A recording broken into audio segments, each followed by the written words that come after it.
guys! So, nagbabalik na naman ang inyong vlogger's friend Kitrolye.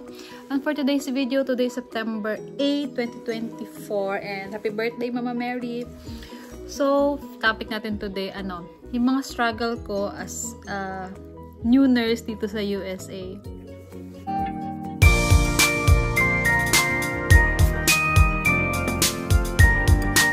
Marami-rami na rin akong struggle. Ano na kami, naka second month na namin dito sa US. And ayun, discuss natin yung mga struggles ko muna. Actually, gusto ko nga i-discuss yung struggle namin as a family. Pero since marami rin naman nagtatanong ng mga nurses, so yung struggle ko muna as a new nurse dito sa US. So, ayun, since second month na, ang first month kasi namin sa hospital, parang 2 weeks yun, more on pinaghalo, online tsaka face-to-face. So, syempre, diba, sa Pinas kasi, sa pinanggalingan kong hospital, pen and paper pa rin yung charting, ganyan. Dito kasi, sa hospital na pinapasukan ko, computer na. So, ang tawag ng iba Epic, sa amin is secret, charot. Basta, parang ganyan, parang Epic rin daw yun. Pero mas marami lang, mga sub something, ganyan.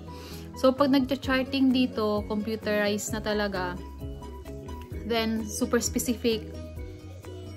Kapag, kunyari, may mapindot ka lang na button, ganyan. May pa siya, may sub-category pa siya, ganyan. So, doon ako nanibago. May training naman yun. Tinrain naman kami nung first week yata namin. Tama. First week, may training naman.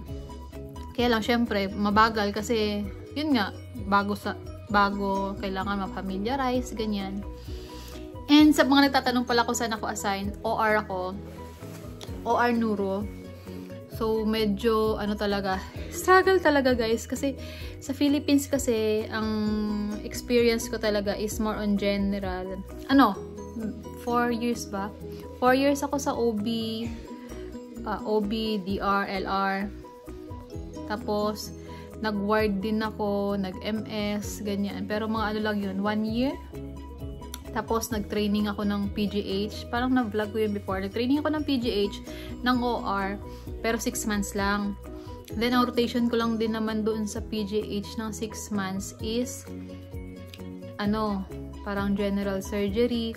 Hindi ako, may na-rotate din ako sa neuro nila, pero parang hindi masyado, tama ba?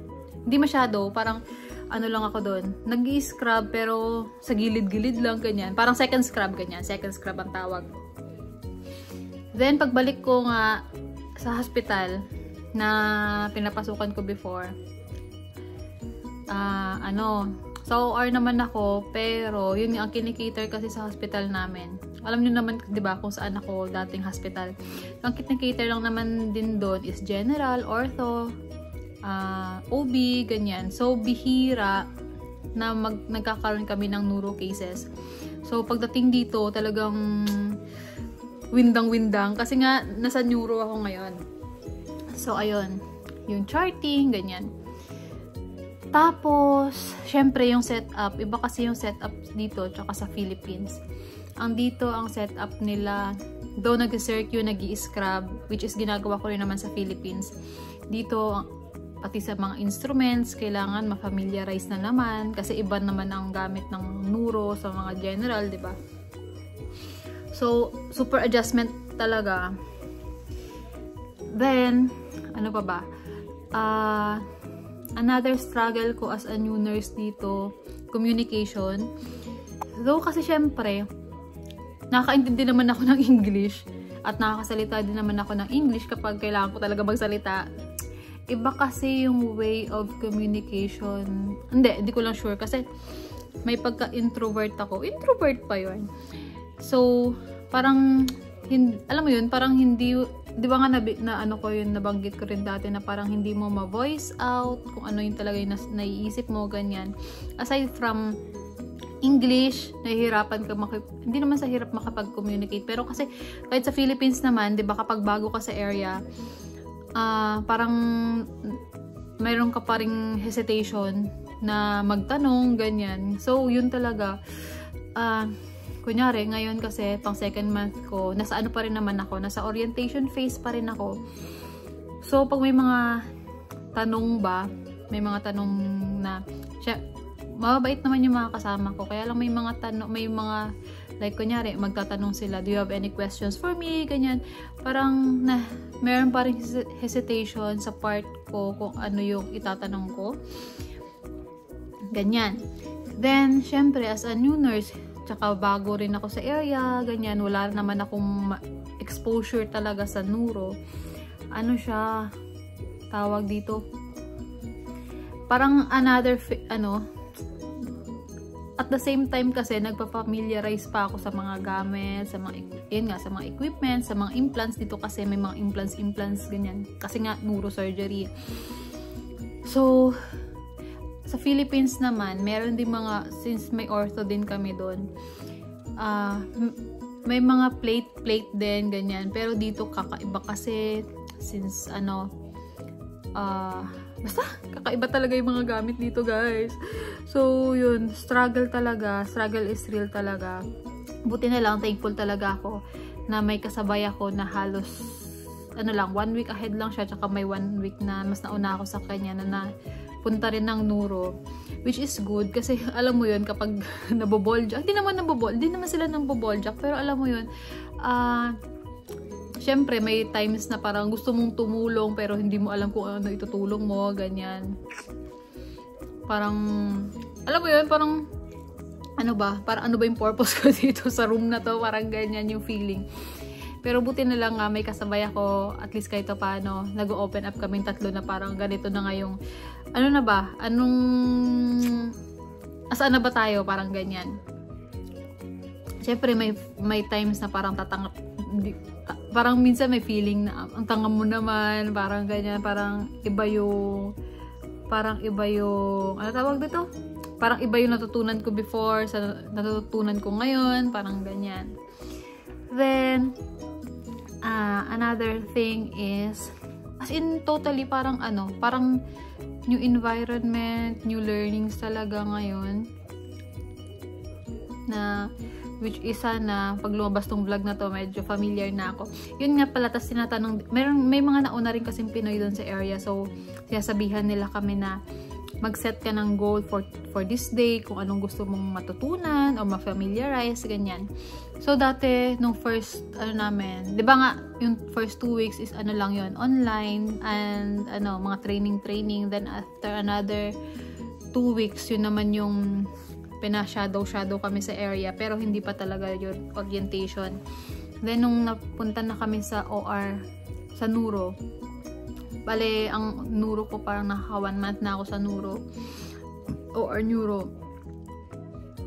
So, ayun na talaga, orientation phase na talaga yun, na parang yun na yung, yun na, sa neuro ko na talaga ino-orient, ganyan. So, ayun nga, may buting may mga Filipino kaming kasama doon na sabi, mag-set ka lang ng goal, kahit mabagal, ganyan. At least, may natutunan, parang ganyan.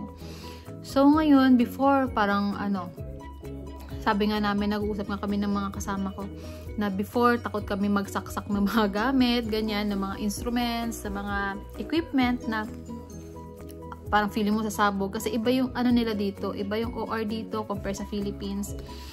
As in talagang, ewan ko, sa hospital kasi namin, napaka high-tech, ang daming equipment, ang daming implants, ang daming tissues, ang daming kailangang malaman. So, ayun, ngayon na nakaka 1 month na ako sa OR, parang, kaya ko nang magsaksak ng mga gamit, ganyan, kung paano paganahin, kahit papano, which is, achievement talaga yun sa part namin. Kasi, dati parang nung first day mo, parang, paano ba to isasaksak? Paano ba to ilalagay? Saang machine ba to dapat isaksak? Saang machine ba to dapat ilagay? Parang ganyan. At least ngayon, kahit sabi nga nung kasama ko, ihulog mo na lahat dyan. Kapag circuit ka, ihulog mo na lahat ng instrument. Kaya na namin isaksak kung saan siya dapat isasaksak. Which is good kasi, yun nga, sabi ko, before, hindi naman namin nagagawa. Ngayon nagagawa na. And sa mga papunta pala dito, kung major adjustment talaga yung mangyayari. Meron, like, yun nga sa akin, major adjustment talaga sa gamit, sa instruments, sa the way how you communicate. Kasi, dito yung mga tao medyo, prangka ba sila? Parang ganyan. They speak their mind, parang ganyan. Parang kung ano yung naiisip nila, sabihin talaga nila.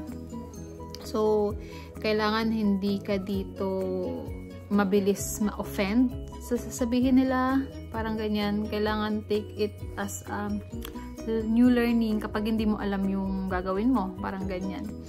So, sa mga papunta pa lang na mga nurses, hindi lahat ng nangyayari at hindi lahat ng hindi lahat ng nakikita nyo sa mga vlogs or what na masaya is masaya talaga. Meron siyang mga behind the scene na mga dilemma din ng mga new nurses na kagaya ko. And ayun lang yung masasabi ko. Meron talaga mag-a-adjust at mag-a-adjust ka talaga kahit sabihin mong seasoned nurse ka na, or kahit may mga kasama nga ako na galing din sa ibang bansa talaga, may mga experience sila doon, pero pagdating dito nag-a-adjust pa rin sila. And paano pa kami, 'di ba? Ako sa part ko, paano pa ako, Philippines lang talaga experience ko. At hindi naman tertiary hospital yung pinanggalingan ko. So major adjustment talaga ako pagdating dun sa area na pinapasukan ko ngayon. So ayun, yung bala baka may magtanong about sa schedule ko. So 10 hours 4 days a week ang pasok ko, pero mostly weekdays lang. So ayun, 10 hours kapag holiday, kapag yun yung maganda, which is good. Parang wala pa naman akong plan ngayon na mag-transfer sa night shift or what, kasi gusto ko nga, ang maganda lang siya kasi day shift. Then during weekends naka-off, which is good.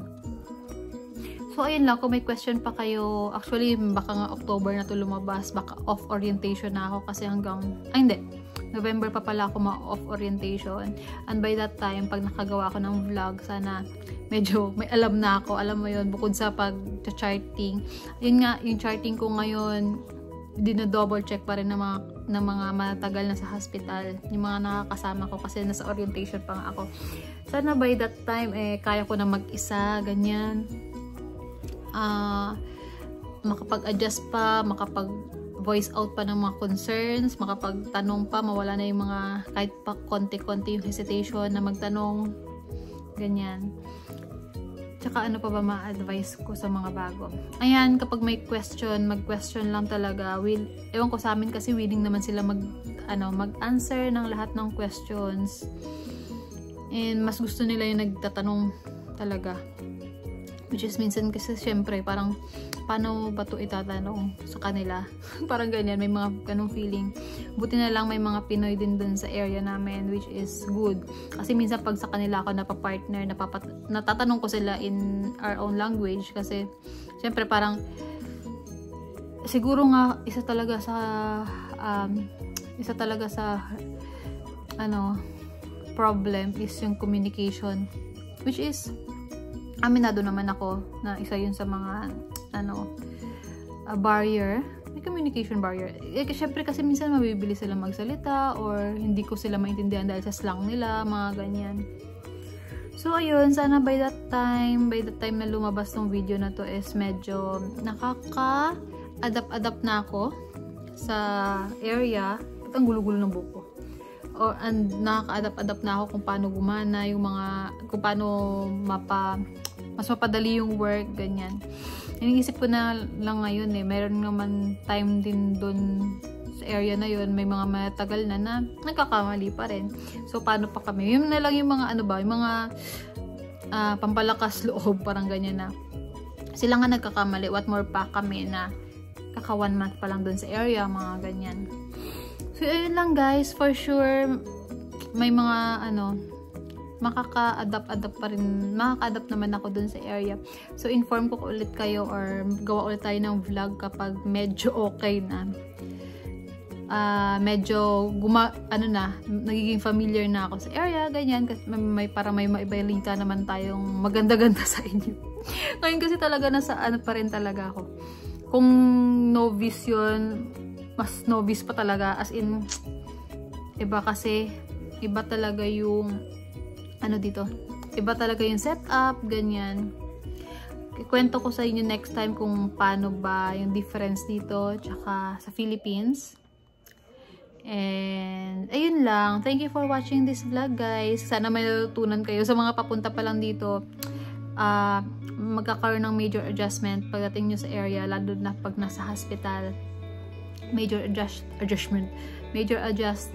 And, ayun lang. Kapit lang tayo kasi sanay naman tayo mag-adjust.